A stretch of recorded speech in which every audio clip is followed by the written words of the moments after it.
Because when I have the ball, I have the chance to score a goal. And when I have the ball, the opponent has the chance to score a goal. And that's why I want the ball as much as possible. I'm European champion, so I'm not one of the bottle. I think I'm a special one. Playing football, it's like an orchestra, but it's a silent song. I like heavy metal more. Como faço em todos os clubes onde tenho passado, os jogadores do Benfica para o ano vão jogar o dobro que jogaram o ano passado. Só isso. E o dobro se calhar é pouco. Olá pessoal, bem-vindos a Scout Talks, entrevistas aos principais intervenientes do jogo. Saímos a jogar com qualquer convidado.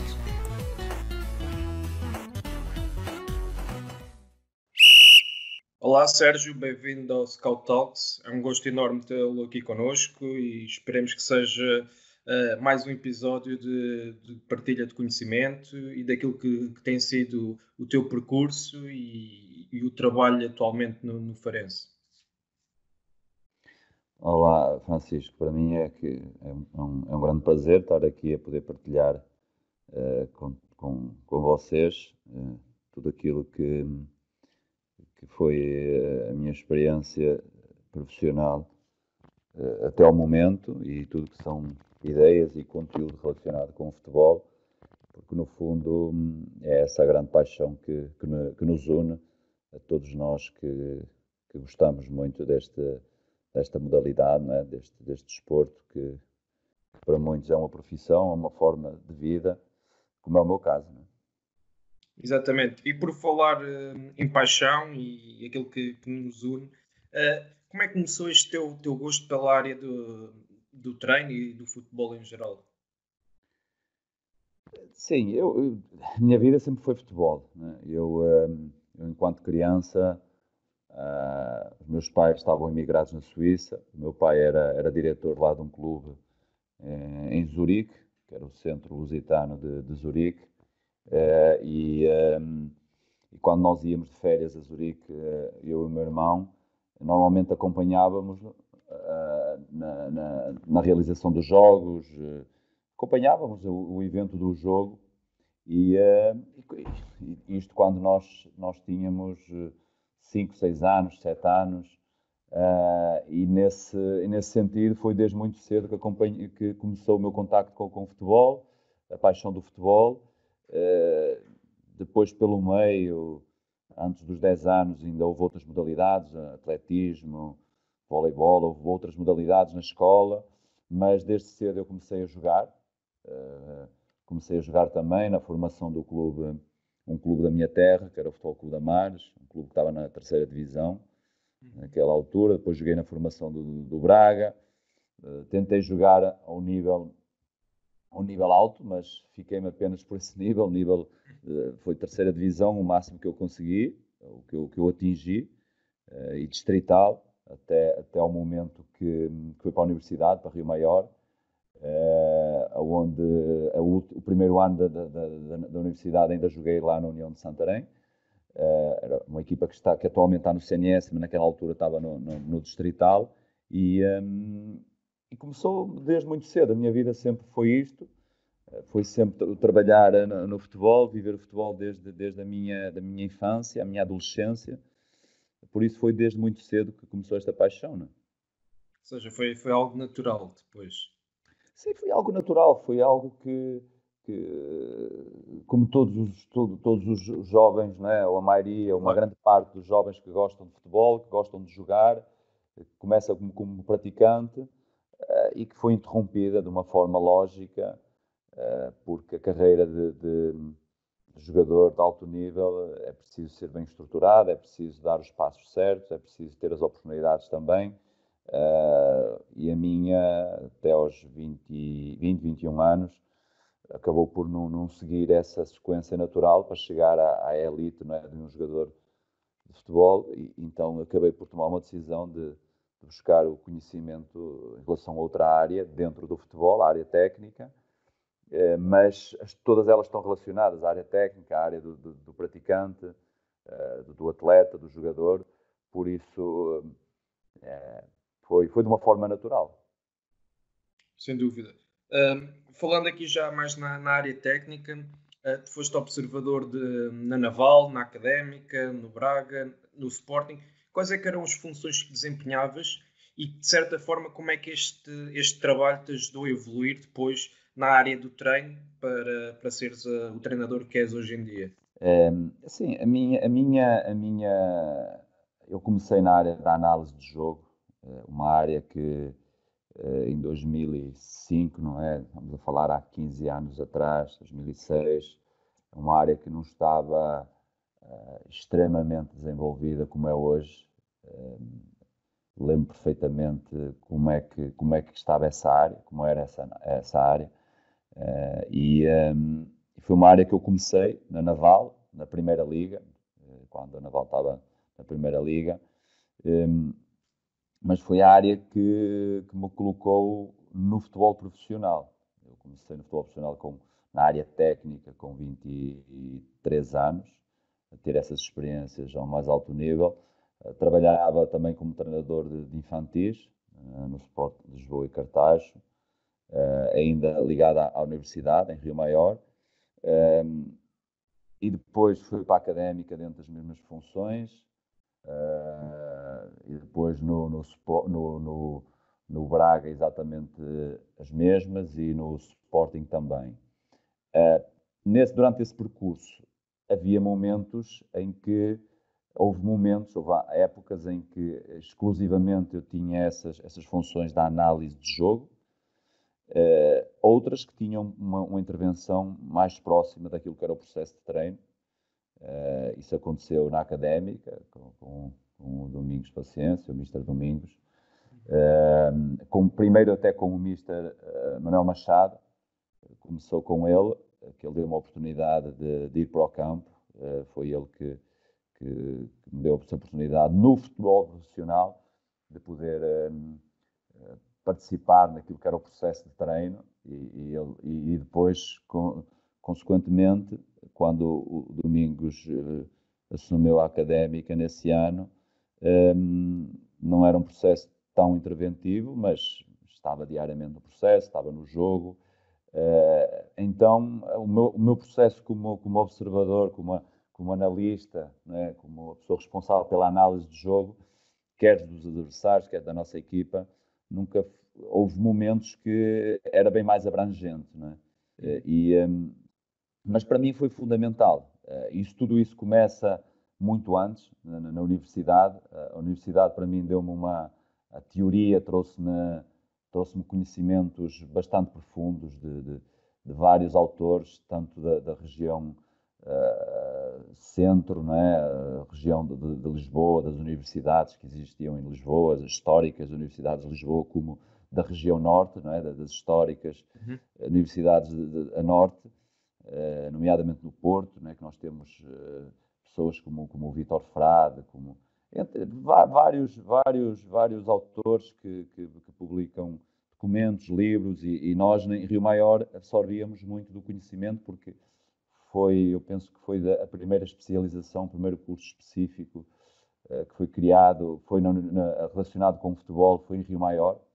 Na altura até começou como treino desportivo de alto rendimento em futebol, em que desde o início, desde o primeiro ano, que praticamente se abordava todas as áreas relacionadas com o futebol, não só as questões de treino, questões táticas, questões biomecânica, o marketing, todas as áreas que existem no futebol, que não dizem respeito apenas ao treinador, dizem respeito ao futebol em si, aos clubes, eram abordadas nessa licenciatura, e para mim foi o ponto de partida, foi fundamental perceber de uma forma bem estruturada, de uma forma bem específica, todos os processos que existem dentro do futebol, não só relacionados com o treino, e dentro do treino temos a análise do jogo, a análise do adversário, onde tem a análise do adversário, a análise da nossa equipa, a análise do treino especificamente, como outras, como a liderança, a comunicação, a pedagogia, a psicologia, várias áreas que quando eu fui para a prática, e começando ali na Naval, numa experiência ao mais alto nível, naquele ano ali na Primeira Liga, e depois dando sequência na Académica, Na Académica cheguei a trabalhar também na formação, nos júniores.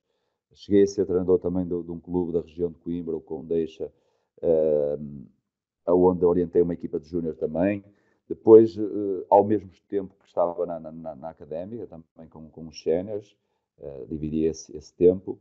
E depois foi dando sequência para o Braga, Sporting, depois voltei a Braga aí com o Mister Josualdo. E foi um pouco do meu percurso, foi assim. Agora, a análise de jogo, para mim, foi uma coisa fantástica, porque é uma área que permite conhecer o jogo, conhecer tudo aquilo que são os processos, tudo aquilo que são os fatores de rendimento para se conseguir ter uma equipa organizada. A análise do jogo dá-nos muito isso, e as experiências que eu fui tendo nos diferentes clubes, nas diferentes competições, e destaco, por exemplo, Liga Europa, Liga dos Campeões, onde observar e analisar equipas espanholas, como foi o caso do Sevilha, quando eu estive no Braga, que os eliminámos da Liga dos Campeões, como foi o caso do Athletic Bilbao, do Bielsa, quando estava no Sporting, e fomos eliminados por eles nas meias finais da Liga Europa também, quando eliminámos o Manchester City, equipas inglesas, quando jogámos contra o Arsenal, no Braga, ou seja, todas estas vivências ao nível da análise de jogo permite ficar com um conjunto muito grande de conhecimentos que depois, quando tive a oportunidade de ser treinador ao mais alto nível, foram muito importantes para aquilo que são as tomadas de decisão para otimizar os processos e para organizar a equipa. Sem dúvida, e era aí que eu ia focar a minha próxima questão, que é, percebendo o background que tiveste como observador, como analista, e falaste de duas situações diferentes, uma mais ligada ao processo de treino, ao trabalho diário, e outra menos enquadrada neste processo. Como é que tu, hoje em dia, na tua equipa técnica, qual é que é a função do analista, se tem uma maior intervenção no treino ou não? E depois, qual é que é a importância, neste momento no Farense, que vocês dão a este processo de análise da própria equipa e do adversário? Sim, as coisas são muito dinâmicas, quer para o lado negativo, quer para o lado positivo, não é? Isto depende muito das condições de trabalho, dos recursos que os clubes têm. O que nós fazemos, por exemplo, no Farense, nós não temos um número de pessoas suficientes para que a todo momento o meu observador, o meu analista, esteja presente em todos os treinos e seja capaz de acompanhar todo o processo de treino e analisar o processo de treino, até porque isso também é parte que entrega não só a mim, como também aos adjuntos, mas a análise do jogo é algo muito importante, é algo que é feito de uma forma muito minuciosa, de uma forma muito detalhada e que dá muito trabalho, não é? Analisar equipas, analisar um jogo não é simplesmente os 90 minutos, não é? E não é só analisar um jogo. Quando analisamos uma equipa, analisamos vários jogos, analisamos de uma forma coletiva, de uma forma individual, retira-se imagens, monta-se compactos, coletivos, individuais, elabora-se relatórios, e isso dá trabalho.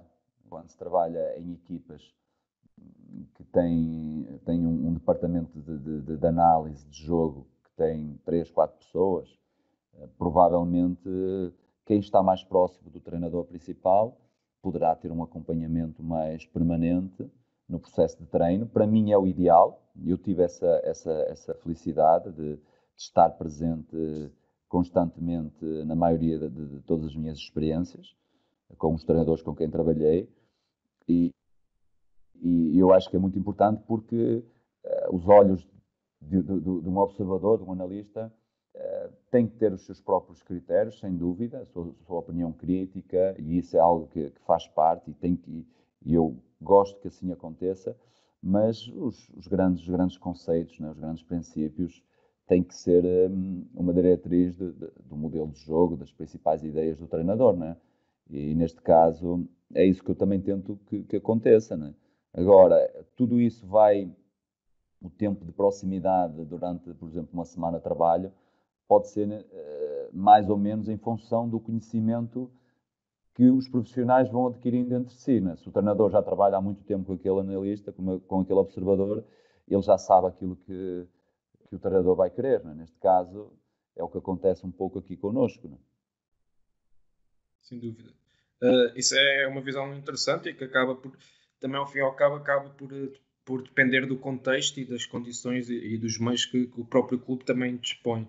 Mas antes de entrarmos na questão do Feirense, propriamente dita, gostava de dar aqui ainda uns passos atrás e perceber, depois das tuas funções como observador nos clubes portugueses, acabaste por rumar ao Brasil, ter uma passagem no Brasil, onde treinaste o Atlético Paranaense, que nós conhecemos bem porque já colaborámos com eles aqui na ProScout o ano passado a fazer scouting deles na Europa, e é um clube para nós referência no Brasil e muito bem estruturado. Mas depois também estiveste no Guaratingueta, no Ferroviária, no América Mineiro, no São Bernardo. Como é que surgiram estas oportunidades e o que é que te levou a ir para o Brasil? Porque eu creio que li uma intervenção tua numa entrevista onde disseste que esta mudança para o Brasil foi bem estruturada, bem pensada, e que tinhas a ideia mesmo de ir para o Brasil desenvolver algumas aptidões que achavas que, por exemplo, que em Portugal não conseguias, pela questão do contexto social e todas estas situações. O que é que nos podes dizer sobre esta passagem no Brasil? Sim, Francisco, há treinadores que às vezes podem chegar às oportunidades que querem ter por circunstâncias que se proporcionam, pelo acaso. Na minha situação não foi assim, né? Eu, quando deixei de jogar e fui para a universidade, sempre tive bem planeado dentro da minha mente, bem definido, que seria o objetivo, em algum momento da minha vida, seria ser treinador principal. Tinha as minhas metas, tinha os meus timings, mas o mais importante era ser competente. E a competência teria que existir em diversas áreas. Eu sabia que a teoria, a universidade e os livros e os cursos, não só a licenciatura, como os cursos da UEFA, trazem esse conhecimento, mas a prática é muito importante. E a prática, como eu não a tive enquanto jogador ao mais alto nível, tive-a como um elemento de um staff técnico, não é? De uma equipa técnica que vivenciou muito. E nisso eu tenho que ser muito grato a todos os treinadores com quem trabalhei, começando com o Mariano Barreto, na Naval 1º de Maio, onde ele foi o primeiro a dar-me uma grande oportunidade. Tenho que ser muito grato. Depois, consequentemente, o Mr. Manuel Machado, o Mr. Domingos. Depois, no Sporting, acabou por haver ali uma sequência, infelizmente, de diferentes treinadores, como foi o Sapinto, que também foi um treinador que eu tenho muita gratidão, principalmente pela forma como ele vive a sua profissão de uma forma muito competente, de uma forma muito detalhada. E foi aí também que conheci o professor José de Ferreira, que esse marcou-me também muito e foi fundamental em relação à especificidade do jogo, na forma como eu via o jogo, e até hoje mantenho uma relação de amizade com ele, assim como os outros. Mas eu sabia que isso teria que ser uma etapa de vivências na prática daquilo que são as diferentes áreas. As diferentes áreas têm a ver com o treino, com a comunicação, com a gestão de pessoas, com a atingida de objetivos, com a estruturação de departamentos, com diferentes áreas. E uma delas é precisamente o recrutamento, né? O recrutamento é uma área que é muito importante. Nós temos vários treinadores e treinadores conhecidos, não é, que afirmam isso. Um dos grandes treinadores do futebol português e que consegue sempre os seus objetivos quando está a lutar, por exemplo, por subidas, que é o Mr. Vítor Oliveira. Ele fala sobre isso, não é? A montagem do plantel, os jogadores, e monta sempre plantéis muito bons que lhe permitem depois estruturar a época e atingir os seus objetivos. Isso também foi uma área que eu sempre valorizei e achei que é determinante. E fui constatando ao longo dos anos que existe uma grande percentagem de jogadores que vêm do mercado brasileiro. Não é? O Brasil é um mercado com 200 milhões de pessoas, é um país com 200 milhões de pessoas, é um mercado muito grande que coloca todos os anos uma quantidade grande de jogadores em Portugal e por todo o mundo. E nesse sentido, eu tive uma primeira experiência em 2010, no final da primeira época, que lutámos pelo título em Braga. Tive uma experiência de ir ao Brasil, de estar em São Paulo, de conhecer a realidade, de ver jogos. Fiz um curso lá na Federação Paulista. Ouvi treinadores brasileiros, ouvi diferentes profissionais. E pronto, eu gosto muito da realidade do Brasil porque é uma realidade, aquilo que nós vivemos aqui nos clássicos ou nos derbys, né?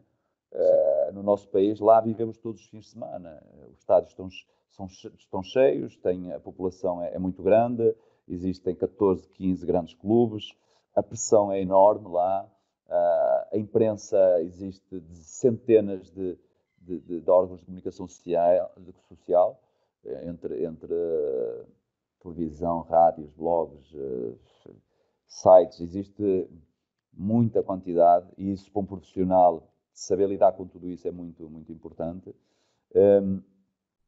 E quando em 2014, nessa época, em 2013, 14, quando fomos para o Braga com o professor João Ferreira, a gente tinha um contrato de 3 anos, ao fim de 8 meses acabámos por sair. E eu fiquei ali um período de alguns meses, pronto, ligado ao professor João, à espera o que é que iria acontecer, e nesse período acabei por fazer algumas viagens, não só aqui na Europa, assistir jogos de diferentes campeonatos, como também no Brasil. Eu estive no Brasil, em diferentes cidades, no Rio de Janeiro, em São Paulo, em Curitiba, em Porto Alegre, e conheci diferentes estruturas. E foi lá que eu conheci a estrutura do Atlético Paranaense.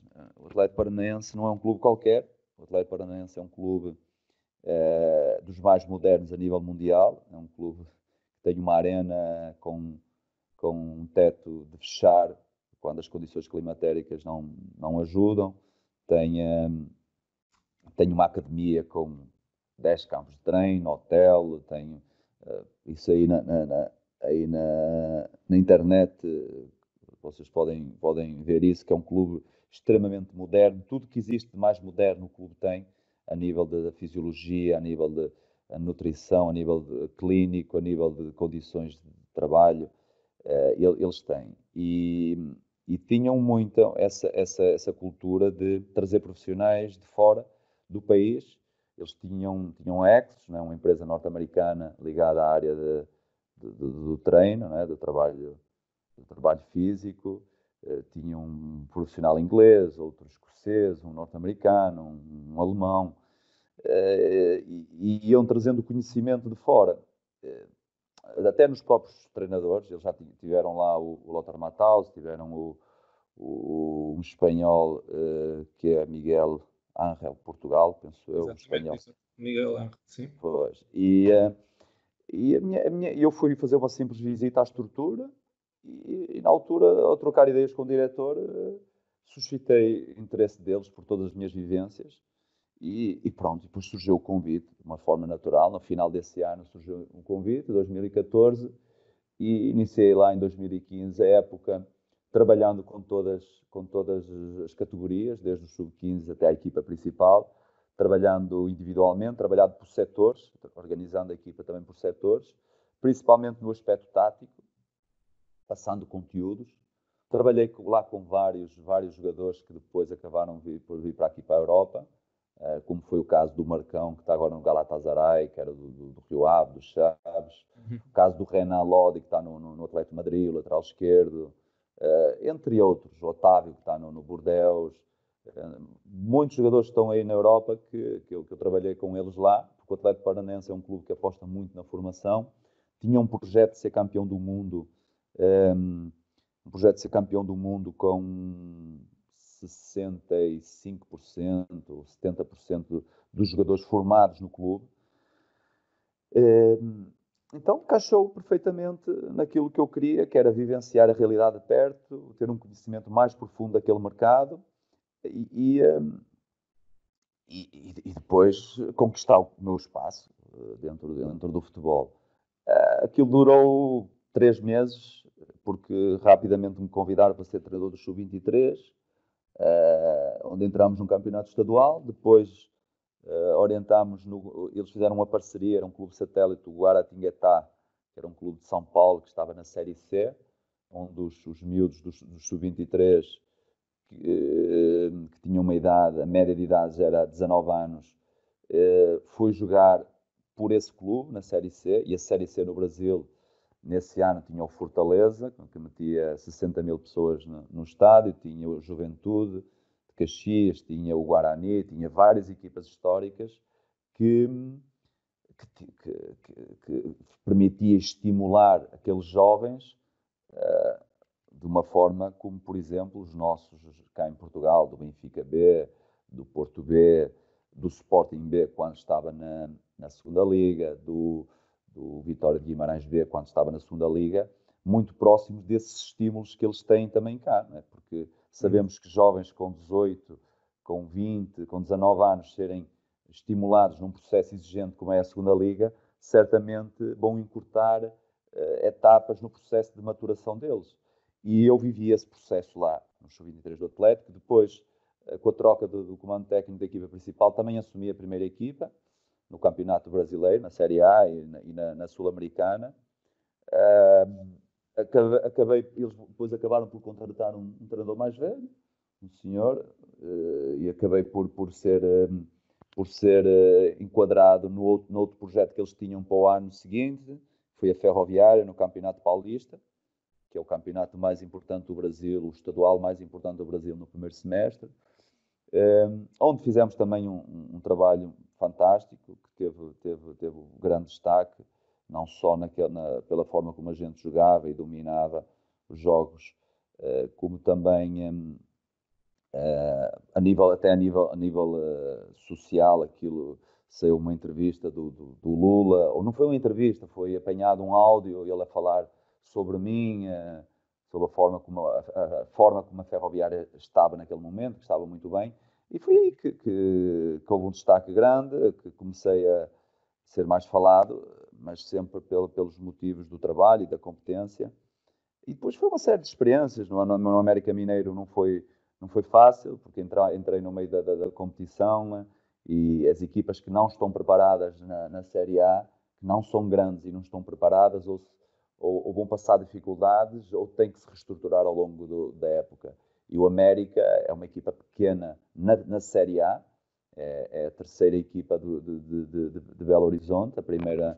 As primeiras é o Atlético Mineiro e o Cruzeiro, e o América vem em seguida, e não foi fácil, não é? Em 10 jogos, era tudo finais contra equipas grandes, contra São Paulo, Corinthians, Atlético Mineiro, Internacional, Flamengo, e foi muito complicado. Acabei por sair, e no ano seguinte voltei lá para disputar o Paulistão pelo São Bernardo, mas durante este tempo houve um aspecto a nível familiar que me condicionou, que foi o nascimento da minha filha, e a instabilidade do treinador no Brasil. Eu sentia na prática isso.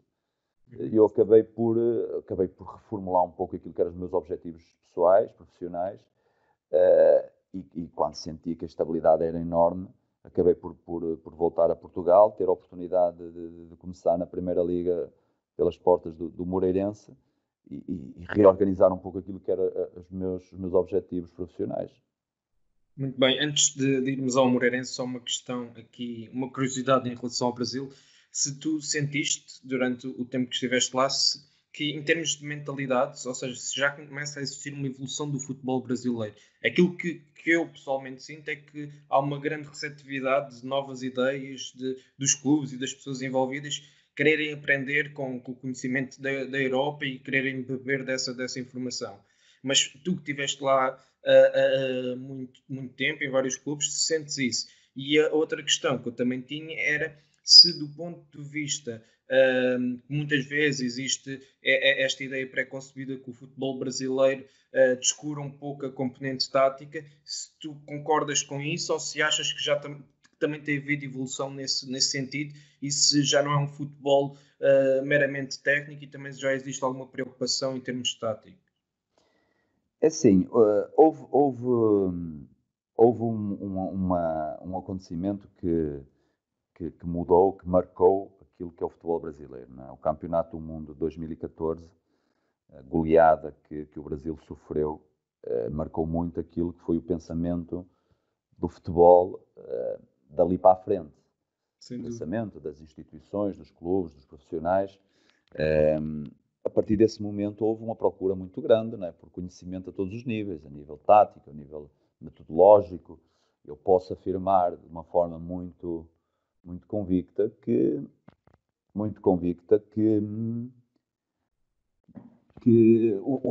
os clubes brasileiros em muitas áreas estão à frente do futebol português. Não posso dizer europeu porque não conheço a realidade dos clubes em Espanha, ou em França, ou Inglaterra, mas em Portugal estão muito à frente porque são clubes que têm uma dimensão muito grande, que têm capacidade para estruturar departamentos médicos, fisiologia, análise de jogo, condições de trabalho a nível de campos de treino. São clubes que têm grandes condições de trabalho. E quando nós aqui... Há uma área que, por exemplo, que era a análise de jogo, né, que eles chamam de análise de desempenho, que eles estavam relativamente atrasados em relação àquilo que já se fazia na Europa. E eles, em poucos anos, praticamente todos os clubes brasileiros, não só Série A, Série B, C, estaduais, têm um analista de desempenho e os clubes das principais divisões têm departamentos, né? Têm 3, 4 pessoas por departamento, só para análise de jogo. E quando vamos ver, tem softwares, tem recursos informáticos, tem o Sports Code, por exemplo, um software que se utiliza muito na análise de jogo, e os clubes lá, a maior parte dos clubes compram esse software. E quanto aqui, tem os clubes grandes, mais um ou outro, né? e com dificuldade. Por isso, em muitas coisas, o futebol brasileiro, a fisiologia lá, por exemplo, a parte da preparação física, do controle de treino, estava à frente aqui de Portugal. Eu lembro-me de final de 2014, o Atlético Paranense já treinava com coletes e GPS para fazer o controle de treino, não é? Eles utilizavam o colete Catapult e o First Beat, não é? Aquela banda para controlar, e cruzavam os dados e treinavam e jogavam. Enquanto nós, nessa época, eu lembro-me dessa época, que ainda não era permitido nas competições usar estes coletes, como é hoje. Ou seja, o Brasil, em algumas coisas, estava à nossa frente. A nível tático, as coisas foram evoluindo muito. Eu senti em 2015, 2016, 2017, senti essa evolução, senti realmente que havia uma evolução muito grande a nível tático, dos comportamentos coletivos e aspectos individuais também. Houve uma evolução muito grande e atualmente eu penso que o futebol brasileiro está muito melhor. Não podemos dizer que a nível tático está como uma liga espanhola ou uma liga europeia, mas anda lá muito próximo, e prova disso é aquilo que, por exemplo, nós vemos do Flamengo, não é? De um treinador português que tem sucesso lá, mas não é com a facilidade que nós às vezes imaginamos que seja, porque acima de tudo tem um plantel muito forte, é um clube com muito dinheiro, o Flamengo, e uma estrutura muito forte, e taticamente o Mr. Jesus deu uma organização fantástica à equipa que permite realmente conquistar dentro de campo os objetivos, né? Jogo após jogo. Mas vemos que muitas vezes tem dificuldades também, porque as equipas são boas, as equipas têm qualidade, as equipas estão organizadas e taticamente começam a igualar-se àquilo que é na Europa. Por isso, eu acho que já aquilo que foi, já não é tanto neste momento. Eu acho que já o futebol brasileiro, taticamente, está bastante desenvolvido. Claro que existe sempre situações de equipas e de treinadores que não estão tão atualizados, mas isso é que nós formos à Primeira Liga ou à Segunda Liga em Portugal, também existem bons treinadores e existem treinadores não tão bons, não é? A organizar as suas equipas, não tão bons nos conceitos, na forma como implementam as suas dinâmicas. E isso eu acho que é uma coisa natural em qualquer país, mas acredito que o Brasil sofreu uma evolução muito grande desde 2014 até aos dias de hoje e que atualmente, a nível tático, já é uma liga com muita qualidade. Sem dúvida. E temos visto o crescimento das próprias equipas, de ano para ano.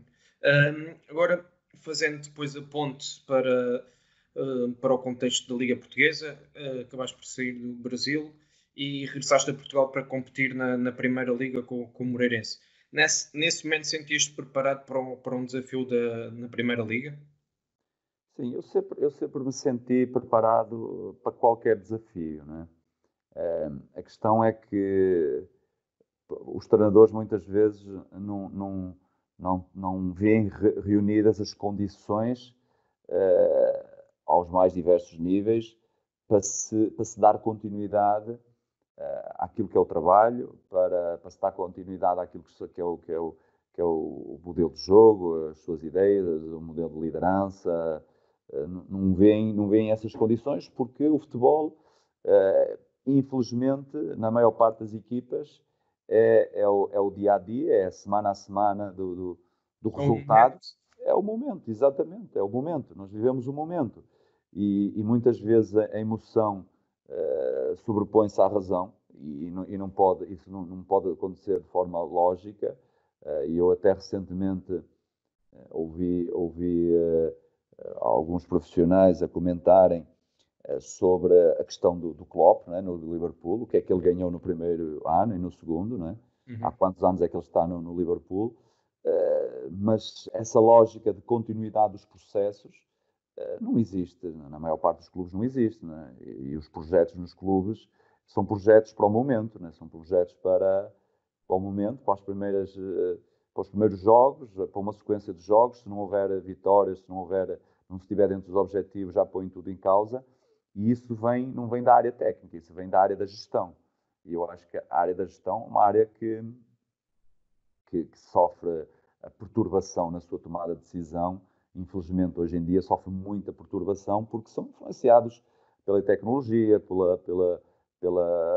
pelas cobranças sociais dos adeptos, das redes sociais, da imprensa, da televisão. Existe tudo que circula na mente de quem toma decisões. Hoje em dia é muito diferente daquilo que acontecia há 20 anos atrás, ou há 15, 20, 30 anos atrás. Porquê? Porque a informação, a forma como nós nos comunicamos, a forma como quem gera os clubes comunica é muito mais rápida. A todo momento estão a comunicar, a todo momento estão a receber informações e vivemos numa sociedade de emoções e de emoções fortes, em que o futebol é um alvo muito forte para se opinar, para se intervir, e nós que somos da área técnica muitas vezes sofremos isso. Mas de qualquer forma, o Moreirense foi um trabalho que para mim foi muito positivo. Primeiro porque eu consegui o objetivo logo de imediato de conseguir equilibrar a equipa vinha num momento difícil. O professor Manuel Machado, que é uma pessoa que eu sou muito grato, teve essa infelicidade, não é, de ter que ajustar uma equipa que trocou nesse ano 21 jogadores, nesse ano, se não me engano, 21 ou 22, isso está aí na internet, vocês podem pesquisar, do ano anterior para aquela época, acho que foram 21 ou 22 jogadores novos, vários jogadores a jogar pela primeira vez na Primeira Liga, em Portugal, e isso requer tempo. E infelizmente o clube, para o professor, tomou a decisão de trocar, e eu nessa altura, em algum tempo, com algum tempo necessário, porque houve uma paragem, começámos depois com a Taça da Liga, conseguimos ir equilibrando os processos, reduzindo o número de golos sofridos, conseguimos conquistar pontos, sair da zona de descida, conseguimos resultados importantes em relação aos objetivos que o clube tinha naquele momento, que o clube era não descer de divisão. Estatisticamente, eu fui o treinador que melhor desempenho teve naquela época, em relação aos pontos conquistados, número de golos marcados e número de golos sofridos. Além disso, tenho algo para mim que foi a forma como consegui, que foi recuperando vários jogadores de lesão, foi unindo o grupo em prol dos objetivos que a gente se propunha, e no momento da minha saída, deixando a equipa e precisamente dessa forma. A equipa sem lesões, eu lembro que a sequência foi, empatámos em casa com o Porto que foi campeão, empatámos 0-0, tínhamos ido ganhar a Tondela e perdemos em casa com o Estoril, 2-1, num jogo em que o resultado foi extremamente injusto, e pronto, a partir desse momento o presidente decidiu que era o momento de trocar mais uma vez, e eu respeitei e respeito até hoje, porque eu sou extremamente grato ao presidente Vítor Magalhães, porque é um grande ser humano e foi uma pessoa que me deu a oportunidade de entrar no mercado português, e isso serei eternamente grato, mas em termos de gestão técnica, desportiva, ele tomou essa decisão, e isso depois conseguiu o objetivo de permanecer na Primeira Liga, mas para mim foi extremamente importante, porque foi o confirmar daquilo que eu já sabia, que era, qualquer que fosse o projeto que eu pegasse, iria conseguir os resultados, porque eu tinha perfeita consciência daquilo que é o meu conhecimento, as minhas capacidades ligadas ao treino, ao jogo, à liderança, à comunicação, a diferentes áreas. Por isso, foi importante para confirmar isso e depois dar sequência nos projetos seguintes.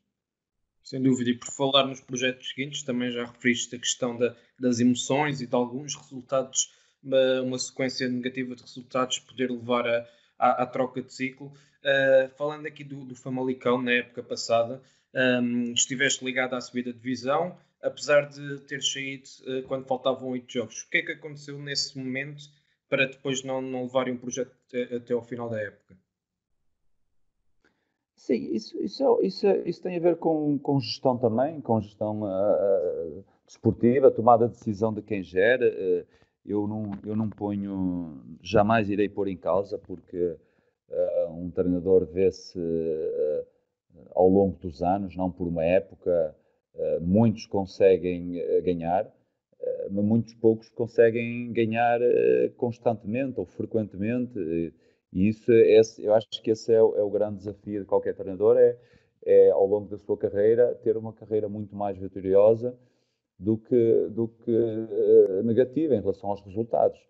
E eu, nesse momento, eu sei perfeitamente as dificuldades que nós tivemos para estruturar um clube que é muito idêntico àquele projeto que eu tenho este ano no Farense, não é? O Famalicão tinha, na época anterior, não desceu ao CNS na última jornada. O Famalicão foi um clube que ficou muitos anos fora da Primeira Liga, inclusive chegou a ir aos distritais. Ou seja, é diferente de um clube, por exemplo, como o Nacional, ou como o Feirense, ou como o Chaves, que cai, mas rapidamente está a preparar-se para voltar. Ou seja, são clubes que vêm de sofrimento na sua história desportiva, como aconteceu exatamente com o Farense. O Famalicão, nós conseguimos superar as dificuldades iniciais de montar um plantel muito em cima da hora. Quando entrou o investidor, tínhamos que montar um plantel muito, muito em cima da hora. Foi possível. Tivemos alguns jogadores que nós queríamos, jogadores de qualidade que não foram possível contratar. Mesmo assim, nós montámos um plantel com qualidade suficiente, ou com potencial, eu acho que com um potencial suficiente, que depois, com o processo de trabalho, foi desenvolvido. Nós fizemos uma época fantástica. Inicialmente as pessoas do Famalicão sabem que aquilo que foi passado foi para andarmos a lutar, tentarmos andar lá em cima. Se não conseguíssemos, aquilo era um projeto a 3 anos para poder subir à Primeira Liga. E rapidamente as pessoas se viram numa posição de subida. Desde o início do campeonato estávamos numa posição de subida, a lutar lado a lado com o Paços, que tinha acabado de descer, não é? E que tinha uma equipa de Primeira Liga. E até determinado momento nós não só passámos de um projeto para andarmos lá em cima, para um projeto de subida e para um projeto depois até para lutar pelo primeiro lugar. Realmente distanciámos um pouco quando perdemos em casa com o Paços aos 90 e poucos minutos, numa bola parada.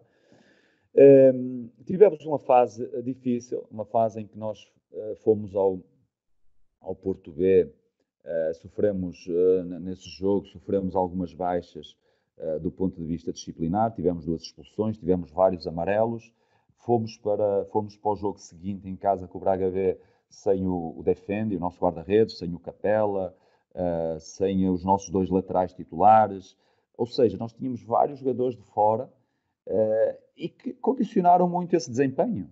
Nós tivemos ali 2, 3 jogos, depois na Covilhã exatamente a mesma coisa, não tínhamos o nosso lateral, o David Luiz, não tínhamos o Vitório Garcia, não é? Que agora está no Vitória Guimarães, era emprestado na altura do Vitória Guimarães, e são jogadores que eram importantes na dinâmica coletiva. E isto não é uma justificação que seja da nossa época no Famalicão, no ano passado. Isso é de qualquer equipa.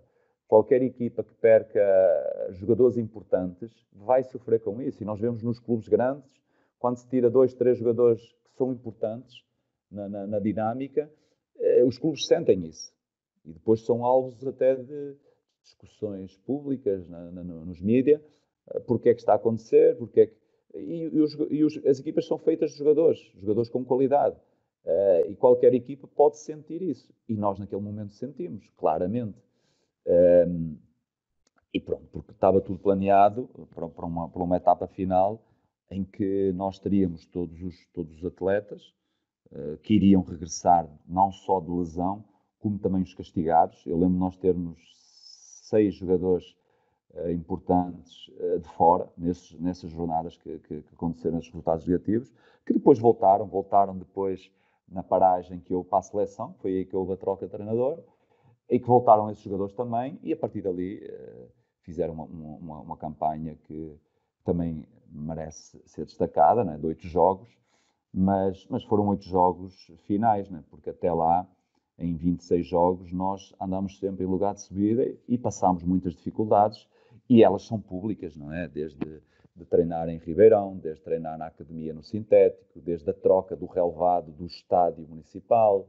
Jogámos vários jogos em que a bola não andava, e isso, eu estou a dizer isto, mas isso está aí nas bases de dados, no Stat, no Scout. Podem ver isso, que nós queríamos jogar e era difícil, porque a bola não andava e privilegiava sempre quem defendia.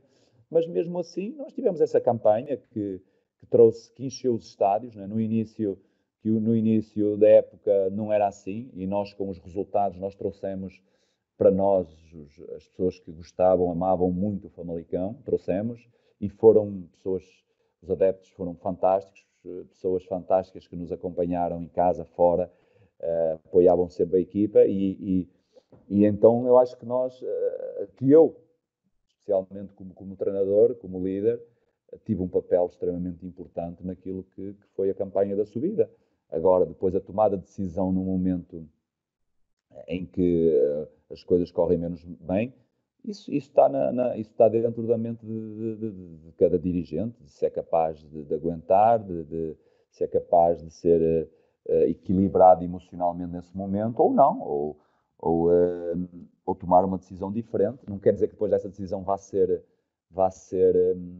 acertada ou não quer dizer que vá correr bem, né? Neste caso correu bem, porque nós sabíamos que ia correr bem, porque foi isso que nós fizemos durante a época toda, foi estruturar a equipa para que estivesse preparado para todos os desafios. E acho que foi um bocadinho dentro disto. Sem dúvida. Agora, focando um pouco aqui no Farense, esta temporada chegaram ao histórico Farense, O objetivo inicial era e ainda é a subida de divisão. Foi isso que apresentaram quando te convidaram a aceitar este projeto?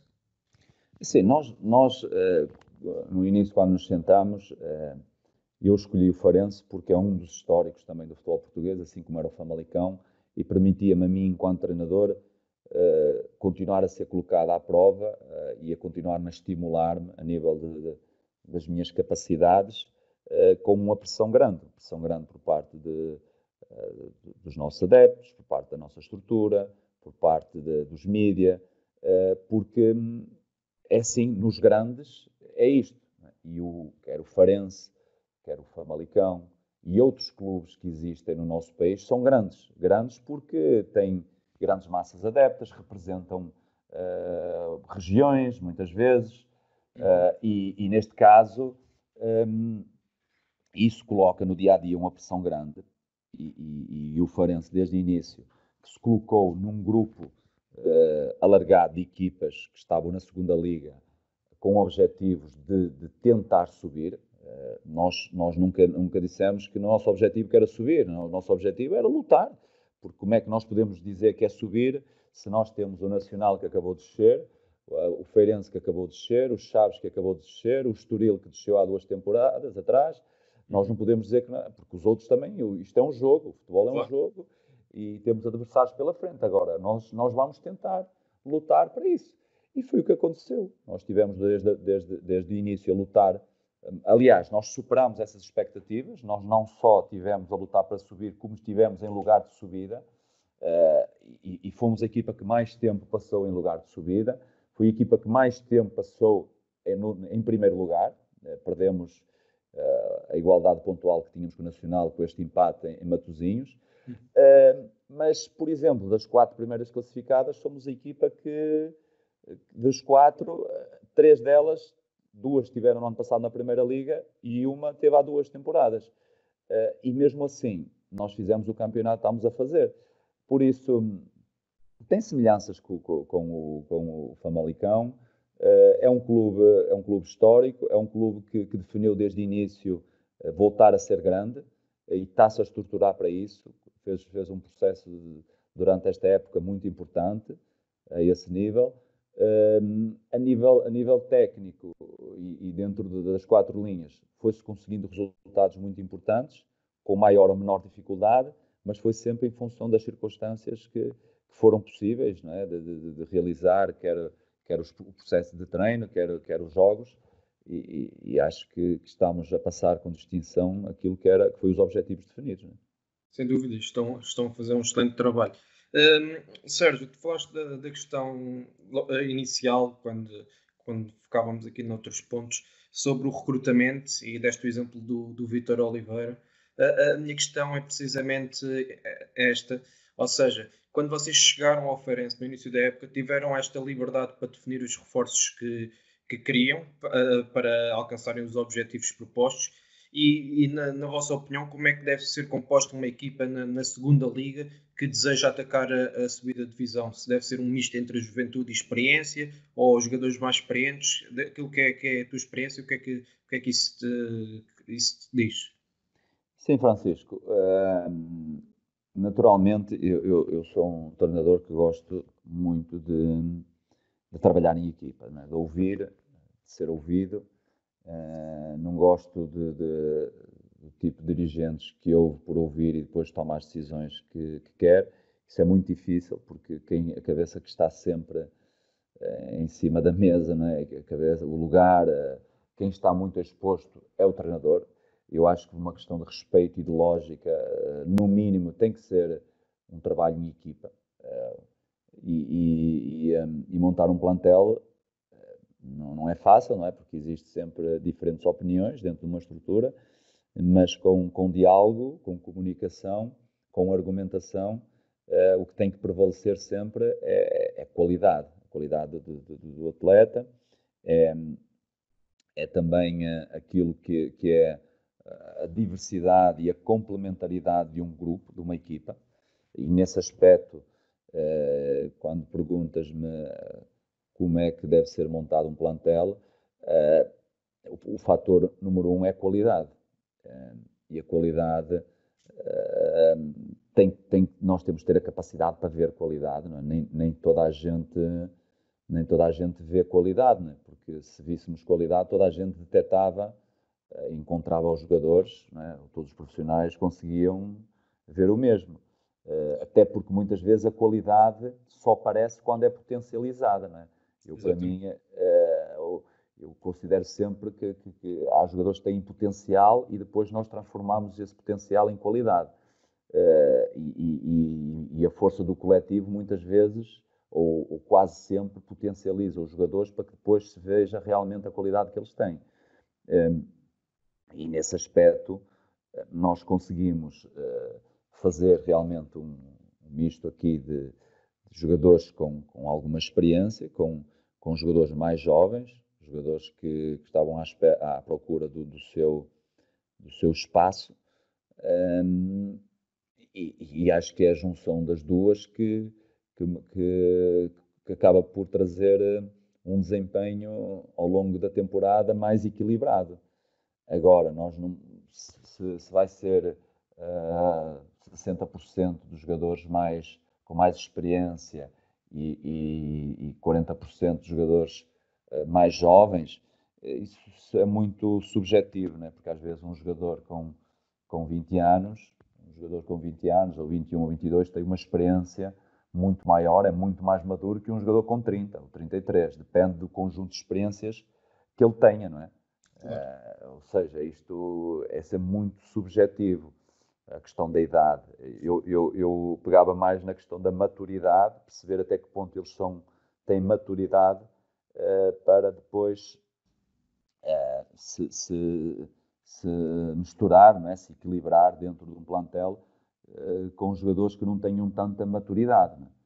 Porque eu acho que as duas coisas são importantes, mas o mais importante é a qualidade, é percebermos que eles tenham qualidade, porque muitas vezes pode não ter maturidade, não ter experiência, mas tem qualidade. E se tem a qualidade, às vezes é uma questão de caráter, de personalidade do atleta, que num ano estava no CNS ou no Distrital e no ano seguinte está a ter um grande desempenho na segunda liga ou na primeira liga. Porquê? Porque tem personalidade forte, adapta-se e aprende rápido tudo aquilo que a gente tem para lhe passar, e então um jogador que tinha pouca experiência, que tinha pouca maturidade, conseguiu-se impor rapidamente num plantel exigente e num clube que tinha objetivos muito exigentes. Por isso é que isto é sempre muito subjetivo. Não é fácil dizer que um jogador que não tenha experiência, que não vá ser importante num projeto para ser campeão, não é? Sempre, por isso, o ideal é essa lógica que comentaste aí, Francisco, é que haja uma mistura entre maturidade e juventude. Muito bem. Em relação, eu ia fazer esta pergunta mais à frente, mas acho que se enquadra aqui, tem a ver com o vosso departamento de scouting, que tem como coordenador o Carlos Silva, que também conhecemos bem. Como é que vocês, quando chegaram, conseguiram coordenar com ele e depois também no processo de reabertura de mercado, em janeiro, para, de certa forma, colmatar algumas lacunas que identificaram ao longo dos últimos meses? Como é que trabalharam este perfil de jogador que vocês procuravam e aquilo que o clube já tinha na sua base de dados através do seu coordenador de scouting? Sim, esse trabalho, para mim, é dos mais importantes. O scouting é dos mais importantes num clube.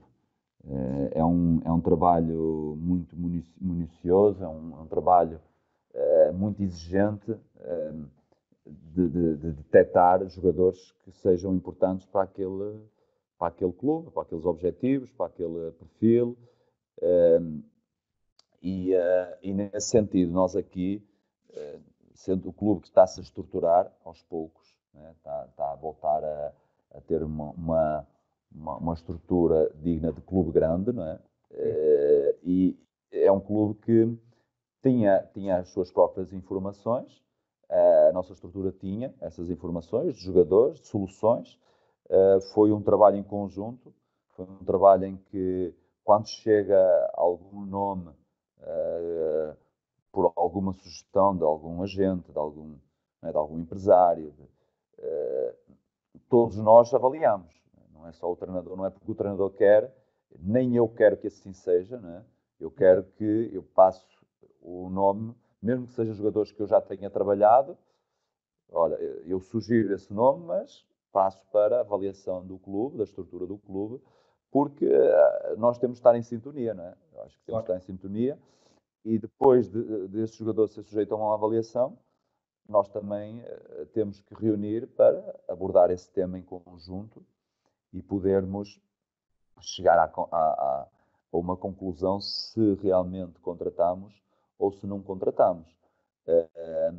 Mas o clube tem uma base de dados, o clube segue diariamente na busca, na procura de jogadores com qualidade para as diferentes posições, com perfis que nós achamos interessantes, não é? Porque no fundo nós procuramos jogadores com qualidade e nós sabemos que os jogadores com qualidade são jogadores que nas diferentes capacidades têm que ser os melhores, os mais rápidos, os mais altos, os mais ágeis, os melhores tecnicamente.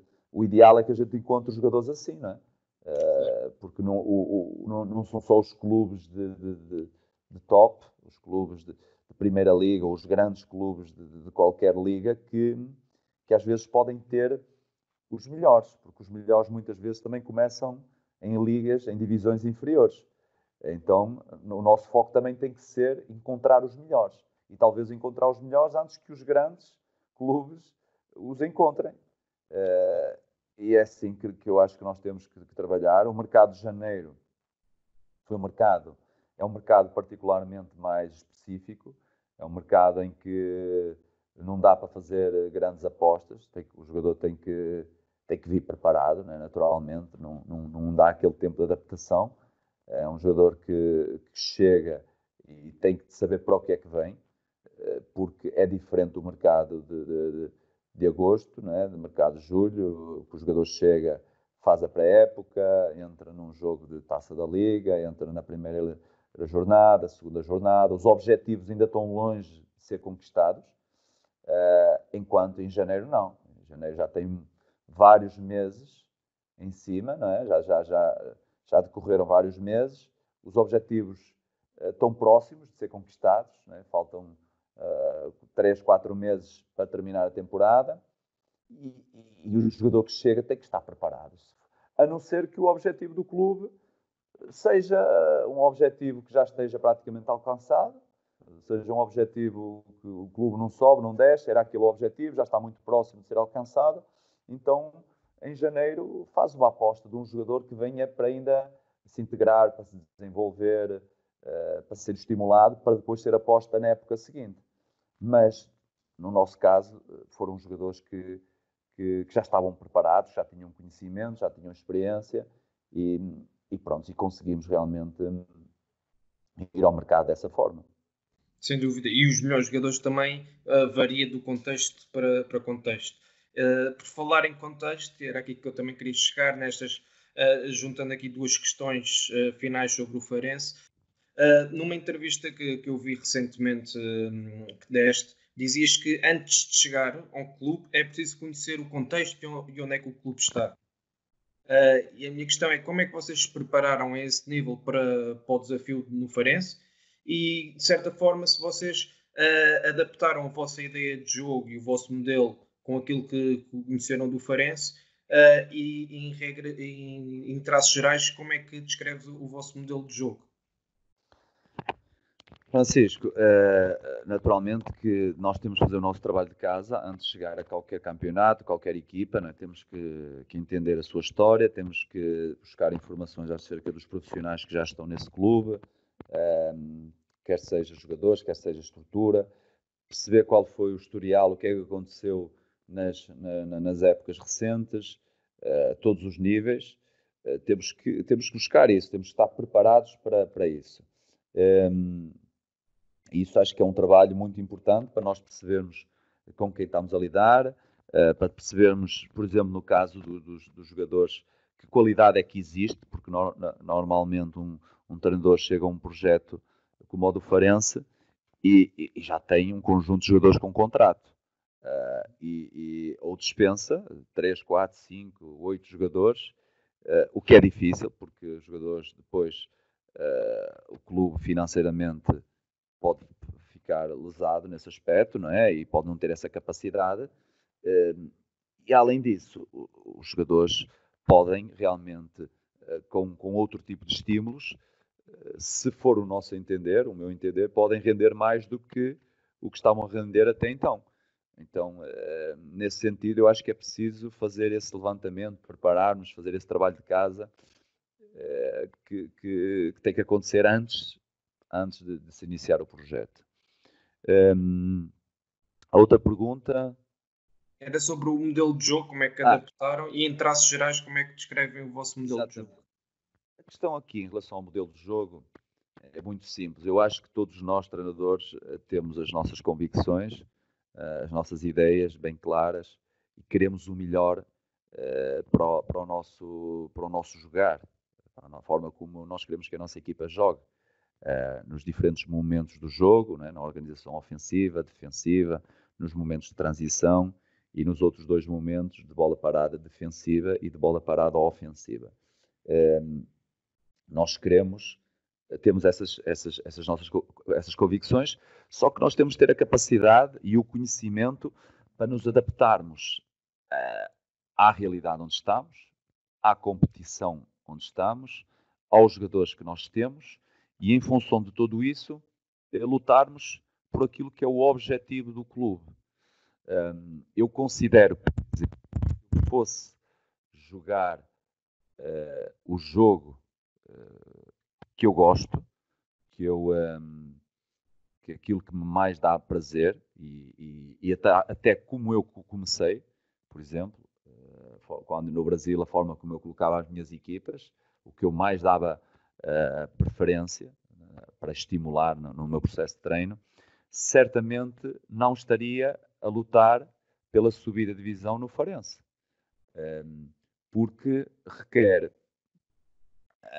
muitos aspectos, não só do ponto de vista técnico, como do ponto de vista estrutural, como do ponto de vista da dinâmica de trabalho diária, que muito provavelmente nos iria levar a desempenhos com menos qualidade em relação ao objetivo do jogo, que é conquistar os 3 pontos, do que aquele que nós temos tido. Havia jogos que nós íamos jogar muito melhor no nosso processo ofensivo, que nós iríamos tentar sair na primeira fase de construção muito mais vezes com o nosso guarda-redes, com os nossos centrais, de forma apoiada, com buscar bola em espaços interiores, em espaços exteriores, circular muito mais no nosso processo, na nossa zona, no nosso meio campo defensivo, para depois poder progredir para o meio campo ofensivo do adversário, mas correndo muitas vezes riscos que nos levaria a sofrer muito mais do que aqueles que sofremos até agora. Não quer dizer, por isso, que a gente opte por um jogar mais simples, mais objetivo. Não, nós tentamos, mas temos estratégias para os objetivos que nós temos, que é subir divisão. O meu objetivo não é valorizar os jogadores, não é valorizar-me a mim enquanto treinador. O meu objetivo é conquistar um objetivo que um clube definiu inicialmente. E para isso nós temos que fazer ligeiras adaptações ao modelo, às nossas ideias, porque nós sabemos que por diferentes razões não iriam dar. E eu acho que aí é que reside um bocado o segredo das equipas, quando conseguem ou não conquistar os seus objetivos. Tem a ver com essa capacidade de adaptação do seu modelo em função das características dos jogadores que têm para conseguirem o resultado final. Não é? Sim, Francisco? Estou, sim. Sim, por exemplo, em relação ao modelo de jogo, eu defino no meu modelo de jogo que eu gostaria de, em todos os jogos, ter um domínio na posse de bola, um domínio muito superior ao meu adversário. Eu queria controlar o jogo com bola, queria controlar os momentos, os espaços onde quero ter bola, os espaços que eu quero atacar, onde eu estou a ter posse para depois poder explorar outros espaços que eu quero entrar. Isso é o que eu tenho no meu modelo de jogo. Mas como é que eu vou estimular constantemente esse processo? Se eu, por exemplo, no meu processo de trabalho, eu trabalho todos os dias em campos diferentes, com pisos diferentes, pelo meio sintético. Os jogadores, tecnicamente, em termos biomecânicos, né, em termos técnicos, a forma como eles estimulam a precisão do passe, da recepção, é diferente. Claro. Completamente diferente. Então, o número de passes certos e errados vai depender muito de outros aspectos, de condições de trabalho que nós temos ou que não temos. E estamos a falar do trabalho diário, mas também vamos falar, por exemplo, das condições em que se realizam os jogos na segunda liga. Há jogos que se realizam em grandes relevados e há jogos que se realizam em relevados péssimos, horríveis, em mau estado. E a Liga interditou este ano vários relevados. No ano passado eu lembro que interditou o relevado do Arouca, o relevado do Municipal de Aveiro, porque não dá para jogar. Então como é que eu vou estimular a minha equipa a ter um processo apoiado na primeira fase de construção, dominar o jogo, se depois no jogo eu vou ter outras características do ponto de vista das condições do terreno que não vão permitir, não vão me ajudar. É algo que nós, treinadores, temos que ter essa maturidade e temos que deixar muitas vezes o nosso ego de lado para ir de encontro ao objetivo principal do clube. E eu nunca vou ser negligente em relação a isso. Os clubes, em relação a mim, podem contar com uma coisa, com uma determinação muito grande para conquistar os seus objetivos, não para o meu objetivo de promoção pessoal. Porque se falarmos de modelo de jogo, o meu modelo de jogo adapta-se às características e aos objetivos do clube. Neste momento, se me perguntares, então, mas qual é o seu modelo de jogo preferencial?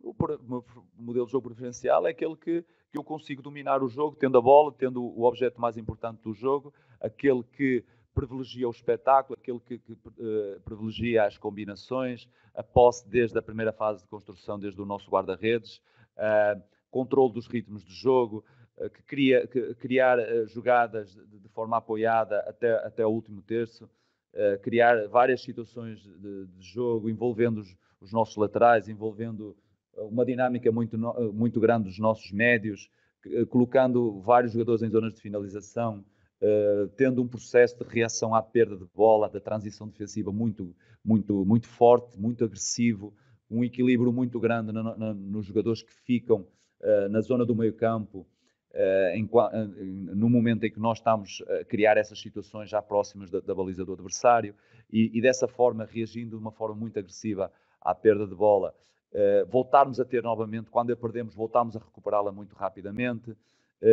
Nos momentos em que o nosso adversário conseguir ter momentos de posse também, porque nenhuma equipa consegue dominar, tirando as equipas mais fortes do mundo, que conseguem muitas vezes ter 70% de posse de bola, como é o Manchester City, o Barcelona, talvez o próprio Flamengo do Jesus, naquela realidade competitiva.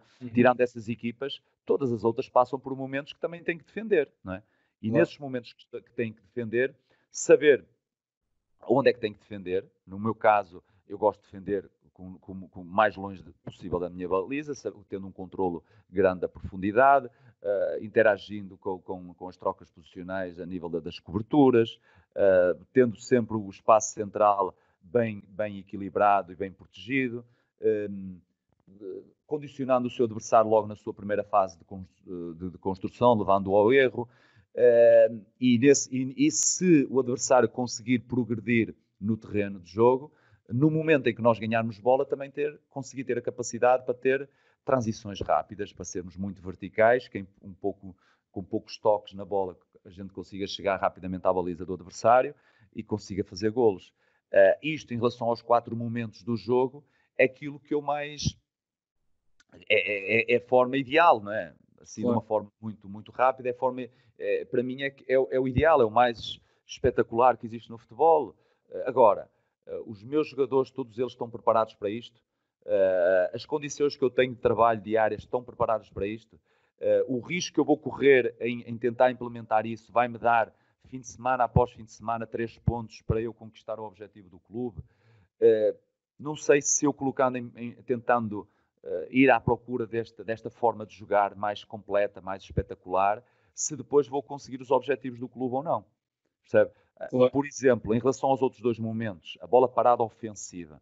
Eu gosto de treinar várias bolas paradas, várias jogadas estratégicas, sair nos cantos em jogadas combinadas, nos livros laterais.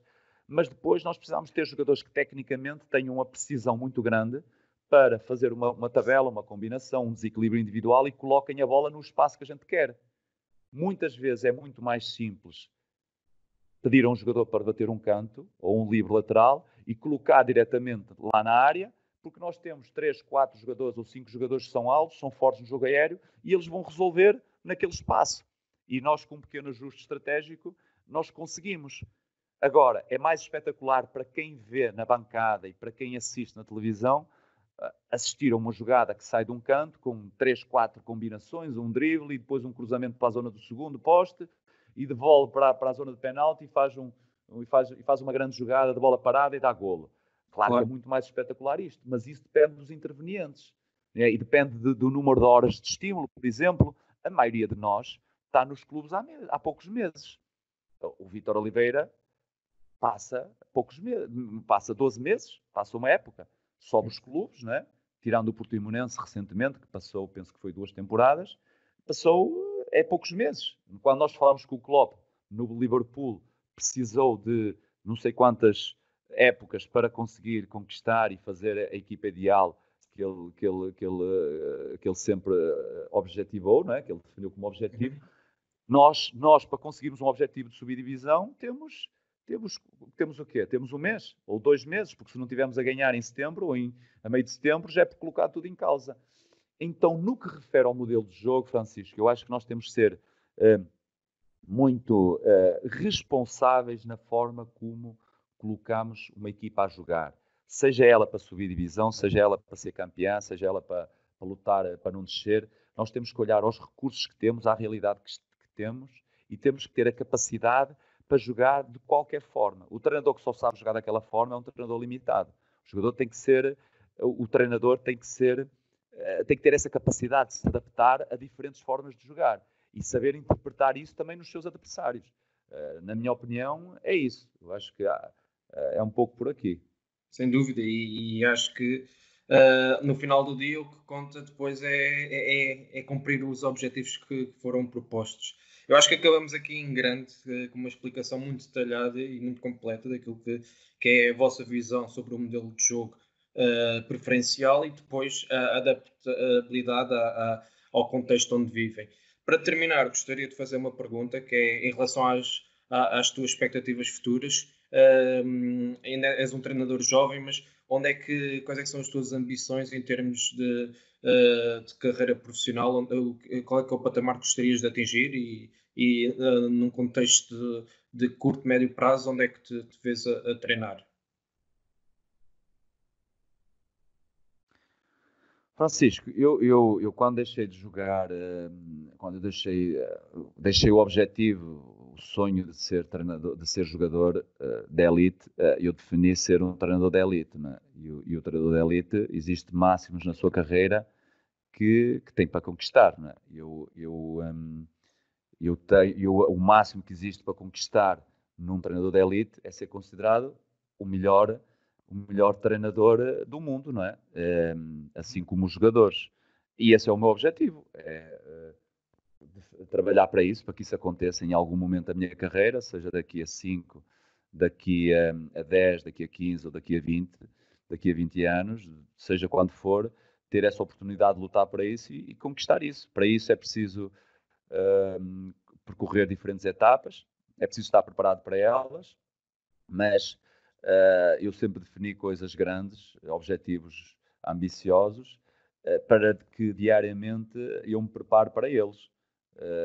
E é isso que eu faço, que eu fiz, que eu faço e vou continuar a fazer, é que dentro da minha profissão eu consiga atingir o máximo que há para conquistar.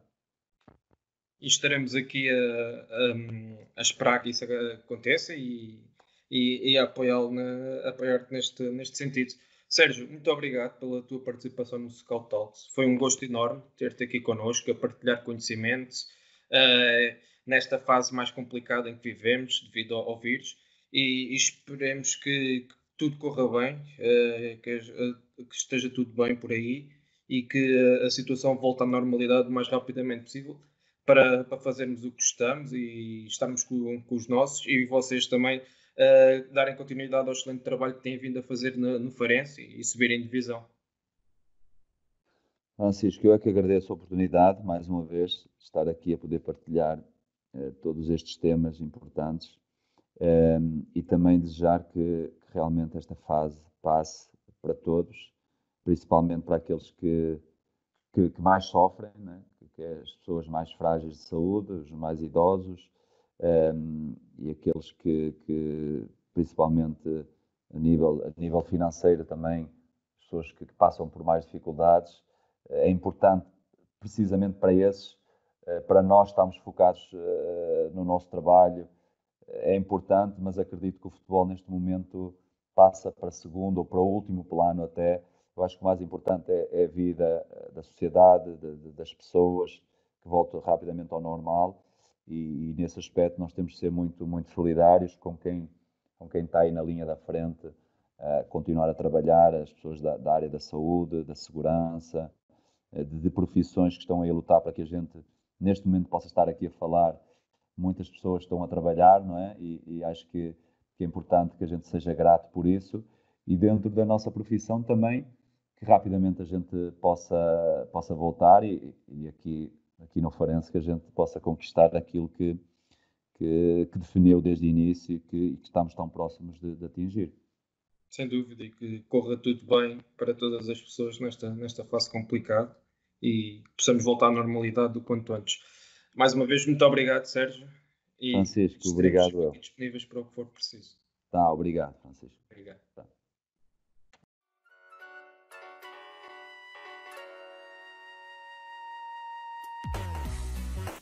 Obrigado por nos terem seguido em mais um episódio. Sigam o ProScout nas redes sociais em Facebook, Twitter, Instagram, YouTube e principalmente no nosso site em www.proscout.pt. Até à próxima!